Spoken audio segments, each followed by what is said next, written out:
Dustin, it's been nothing but big fights for you for like the last 4 or 5 years or so. But I mean, I need a vacation, man. I was gonna say, I mean, does this fight week feel special, important, like a big moment in your life? Yeah, I have a very special to me because I have an opportunity to be the world champion. It gives me chills just saying it. I want it so bad. This is very important to me.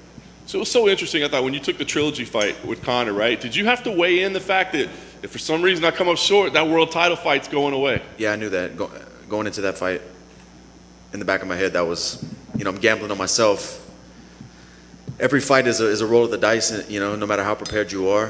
What we do is a crazy thing. The sport is crazy, but it all worked out. Yeah, no doubt. Now you're here. Charles obviously has a great story as well, great journey through mixed martial arts. What did you think when you saw him become champion? I mean, were you almost happy for him in a way? For sure, man. I've been watching that guy a long time. We've both been in the same waters, 45, 55 for the last decade in the UFC. And there's a list of guys that when they won the belt was really special to me, and he's on that list. Bisping's on that list. Robbie Lawler's on that list. Underdogs. The guys who, of course everybody's fighting against adversity, but the guys who were counted out a couple times and made it happen. And I'm trying to add my name to that list. That's the goal here this weekend. No question about it. He's obviously an absolute killer. You've been facing nothing but absolute killers. But when you look at him, is he more dangerous, less dangerous than some of the other guys you've been facing? There's so many variables when you're talking about dangers in mixed martial arts. He's as dangerous as any of the other top guys I've fought, just in different areas. His submission game, numbers don't lie. He's one of the most dangerous, most dangerous ever to hit the canvas in the UFC. And we didn't put that aside in training camp. We really focused on defense and fight IQ on the ground and where I'm at in the rounds and risks we need to take. So, he's very dangerous. Last thing for me, I guess it's this moment to enjoy it first, right? But what is your plan as champion, right? You've done everything. You fought everybody. Do you see, I'm going to win and have this long reign? Or is it man, I'm going to get there and maybe that's about it for me? You know what I mean? What's the plan? I'm not sure. I haven't really looked that far. I have to perform Saturday night and get that belt. And then we'll take it from there. But sitting here thinking about it, I'll probably defend the belt. I do believe one day I'm going to fight at 170 pounds in the UFC. I'm not sure if I'm going to make a title run, a career run, and but I'm 32. I'll be 33 next month. I still feel good. I'm injury free. I feel healthy, so I can continue to do this as long as my body allows me, and I feel good. But the goal is just to put that world champion next to my name and cement that in history. That's all I'm really focused on. Dustin, right here. I think from the fans' perspective, a lot of people view Charles Oliveira as this high-level elite grappler, but lately he's been putting away a lot of people, or at least setting up submissions with his hands. You've obviously fought in the Anthony Pettis's, the Holloways, the Conors. So how would you rate his striking compared to a lot of the other people's in the division? He's dangerous. He throws big knees, big kicks, power shots. He keeps himself protected, throws a good sharp hook that he hit Chandler with. He does a lot of things well on the feet. Not a big volume puncher, not the best footwork, but very aggressive and not a point fighter. He's trying to finish you. And I know you've touched on this a lot, but a lot of people think, even Justin Gaethje said that your will is just stronger than Charles Oliveira. Charles Oliveira, quote, breaks, but that was 4 years ago when he broke against Paul Felder. Do you still view him as that same fighter? Is that always going to be there, or is that just so long in the past you can't even take that into consideration? If it's in there, we'll find out. But I can't bank on that, We'll see. He showed grit in his last fight against Chandler. He got hurt, almost got finished, came back and knocked the guy out. So if that's, your last fight is the one I go off of, and he showed championship grit. Dustin, back here, right in the middle. We saw on Embedded, you were talking to your daughter through the video chat. Are they going to be here for the fight, the family, this week? They land today. This is my daughter's first fight week. Yeah, they land today. All right, cool. I was going to ask that is it stressful for you to have them, or is it kind of more motivating, distraction-wise? How do you kind of view having them? No, I love my family, and they come with me to training camp the whole time. And she was actually born on the day that Nate Diaz fought Conor. I forget what UFC number that was, but we were in the hospital room, rented it from UFC.com on my laptop, went pick up some food. She was born into this. I have a gym back home. She was raised in the gym too. This is just life. It's not a big deal to her, And I know that you missed Thanksgiving, so sorry to bring it up, but what's your favorite pie, man? Damn, I like pecan pie, man. I really do. But I'm gonna catch up on all that for Christmas. There you go. Best of luck, Dustin. Hey, Dustin, right here. Dustin, not only yourself, but you got two other Louisiana guys fighting on the card. I mean, is that any extra motivation? I know they're not necessarily direct teammates, but do you feel like there is going to be a bit of setting the bar early for the South? Man, we got to put on for Louisiana for sure. But I know both guys pretty well. Me and Matt actually have trained together for years and years and years. We were at the same gym for a while in Louisiana.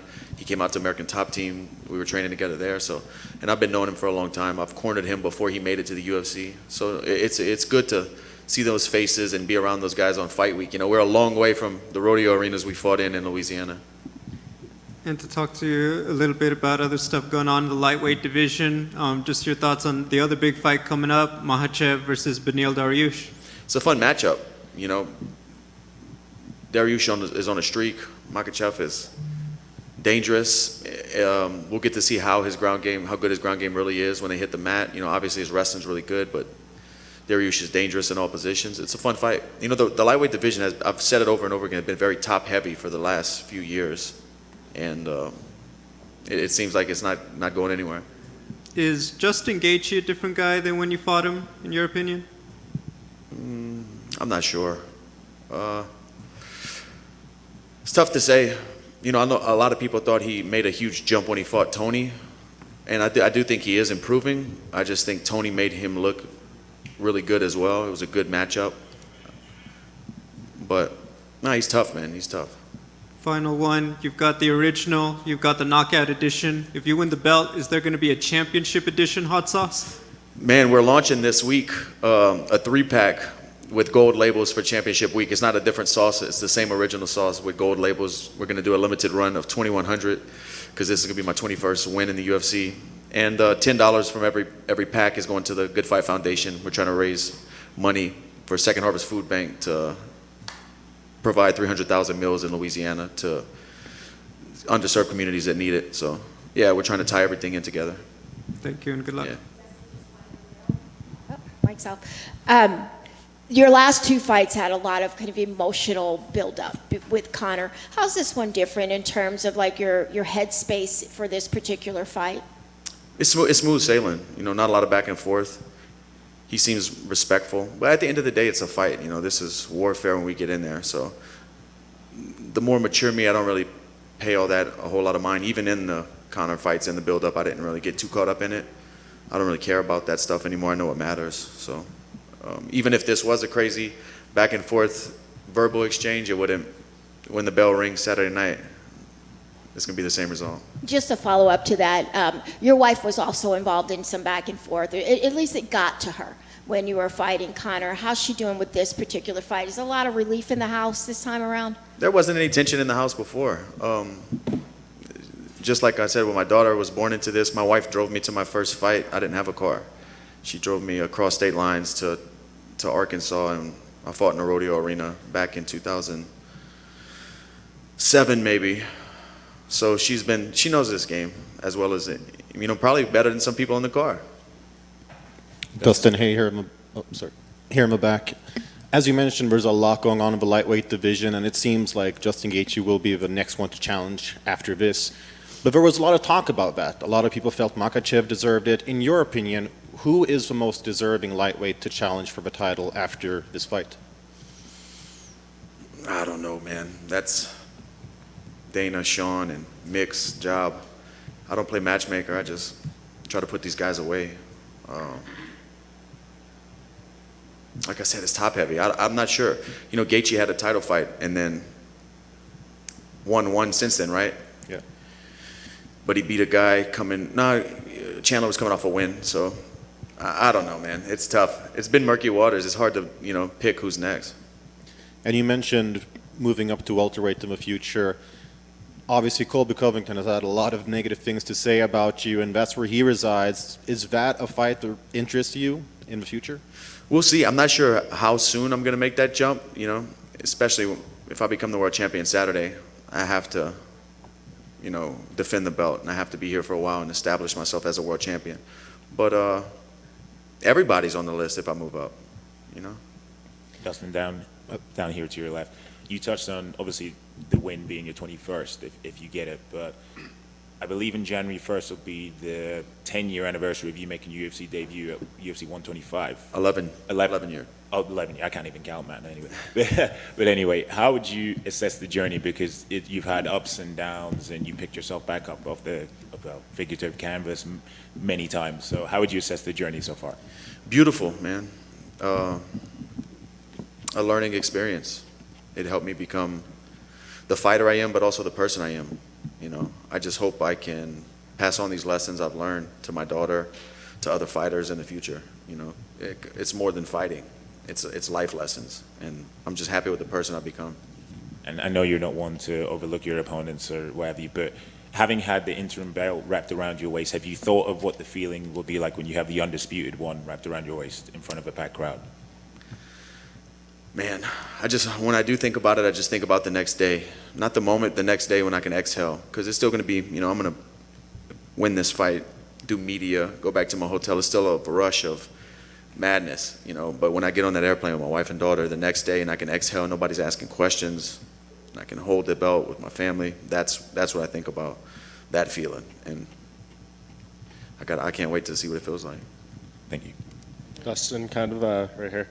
In that same vein, you've talked a lot about that promise you made to Jolie about being the undisputed champion. I know you didn't feel, in that sense, completely fulfilled with the interim title. Is that something you're thinking about much this week? Yeah, if I can become the world champion Saturday night, I've done it all in the sport. Everything I've set out to do, I've set my family up. We're in a good position financially. I have other businesses outside of outside of fighting going on. I have to check that box. That's forever. You know, I was saying 25 minutes to make life fair. This is 25 minutes for eternity. 25 till eternity. That's what this is. You don't take that away. Once a champion, always a champion. And it's very important for me and my wife, you know, none of this was done in vain regardless of what happened Saturday night. But it just cements everything that we thought. And last thing, I know you retweeted that graphic I put about the stats in this fight, you know, most finishes, most wins, bonuses. Can you try to put into context, I know you're a fight fan, like the specialness and the uniqueness of this matchup between you and Charles? Me and Mike were just talking about it whenever that graph came out. We were sitting at the kitchen table, and I don't ever sit back and like reminisce or look at all the stats, longevity stats like that, but thinking about it is crazy because it doesn't feel like I've been doing, it's happened so quick. Even though it was 10 years, it happened so quick. It goes by so quick, and all the things you accomplish and add up and stack to the record books. I never sit down and look at it all, but to see that on the graph and to start looking, we started pulling up other records and stuff, and it's crazy, man. It's a good feeling. Yeah, Dustin, just one more back here. On the top, as I mentioned, the welterweight division before, the hottest rising guy there right now has got to be Khamzat Chimaev. Everyone's talking about it, and some people saying he's a future champ. Some people saying he's a little overhyped. Where do you stand? What's your opinion? I'm a fan. I want to, when he's on the card, I'm buying the pay-per-view or watching. It's exciting. That's what makes me want to watch, to find out if he's that guy, to see him compete. So, and I think the sport needs that. We need stars to stay to keep people interested. Not that they wouldn't be without it, but it's fun when you have a guy like that. Is this a real special person? And we're going to find out. And the last one from you then. You were on Hot Ones and you went through some pretty spicy sauces. Did that in any way affect or inspire you to try some of your own super spicy sauces in the future? We launched a KO edition, and man, that's about my limit. That's about my limit that I can enjoy before it becomes like a gag gift. Anything that's too hot is like you're going to use it one time to mess your friend up, and that's it. We'll see. All right, thank you. Thanks. Undisputed.